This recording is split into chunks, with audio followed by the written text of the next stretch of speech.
గత ప్రభుత్వంలో హయాంలో ఏర్పడేటువంటి డబుల్ బెడ్రూమ్‌లు ఇంకా పంచడానికి సిద్ధంగా ఉన్నాయి. కానీ ఇంకా లోపం జరుగుతా ఉన్నది. ఎందుకో అర్థం కాలేదు. ఎంతోమంది ప్రజలు అప్లికేషన్‌లు పట్టుకొని వెయిట్ చేస్తాండ్రు. కానీ ఈరోజు కూడా ప్రభుత్వం ఏదో ఇందిరమ్మ ఇళ్లను పంపిణీ చేస్తామని చెప్పేసి అంటుంది. కానీ గత ప్రభుత్వం నుంచి పేదలకు ఇస్తానటువంటి డబుల్ బెడ్రూమ్‌లు ఇంకెందుకు పంపిణీ చేయడానికి ఆలస్యత్వం ఏందో ఒకసారి ఆలోచన చేయాలి. నిజంగా హైదరాబాదు చుట్టుపక్కల ప్రాంతాలలో డబుల్ బెడ్రూమ్‌లు ఇస్తామని చెప్పేసి చాలా మంది పేదలు ఎదురు చూస్తూ ఉన్నారు. నిజంగా ఈ ప్రభుత్వాలకు చిత్తశుద్ధి ఉంటే అది వాళ్ళకి కేటాయించాలని చెప్పేసి టీఆర్ నిజం నుంచి ఒకసారి ప్రజల తరఫున అడుగుతున్నాం.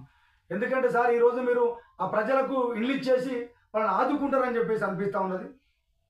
పేదలకు సొంత ఇళ్ల కల్పనే లక్ష్యంగా మేము పనిచేస్తామని చెప్పేసి ఈరోజు ప్రభుత్వం ఆర్భాటంగా చెప్తా ఉన్నది. ఆర్భాటంగా చెప్తున్నప్పుడు మీరు వేల కోట్లు ఖర్చు పెట్టి హైదరాబాద్ పరిసర ప్రాంతాలలో డబుల్ బెడ్రూమ్లను నిర్మాణం చేసిండ్రు.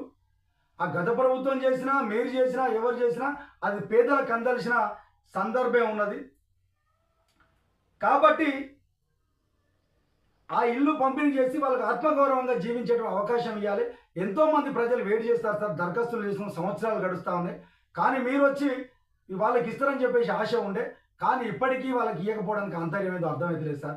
ఇక మీరు ప్రతిరోజు ఆ ఇళ్ళ మీద ఎంక్వైరీ చేస్తాను, ఆ ఇళ్ళలో ఎవరు ఉంటారో చూస్తాను, పోతానని చూస్తారో ఖాళీ ఉన్న వాటిని తీసేసి నిజంగా నిరుపేదలు అయితే ఎవరైతున్నారో, ఎవరైతే దరఖాస్తులు చేసుకున్నారో వాళ్ళకి కేటాయించాలని చెప్పేసి టీఆర్ నిజం నుంచి గుర్తు చేస్తున్నా.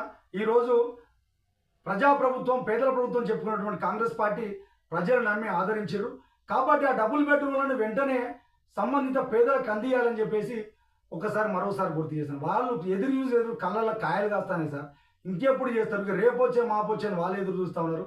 డబుల్ బెడ్రూమ్లు ఇస్తారట, అదాట ఇదాట అనుకుంటారు. మరి ఎలక్షన్లు వస్తేనే ఇస్తారా, లేకపోతే ఇక పేపర్లకే పరిమితం అవుతుందా ఆలోచించాలని చెప్పేసి టీఆర్ నిజం నుంచి ఒకసారి గుర్తు చేస్తాను. నిజంగా ఏదైతే మిగిలిపోయి ఉన్నాయో అవి ఖచ్చితంగా పేదలకు అందియాలని చెప్పేసి టీఆర్ నిజం నుంచి ఒకసారి గుర్తు చేస్తాను సార్.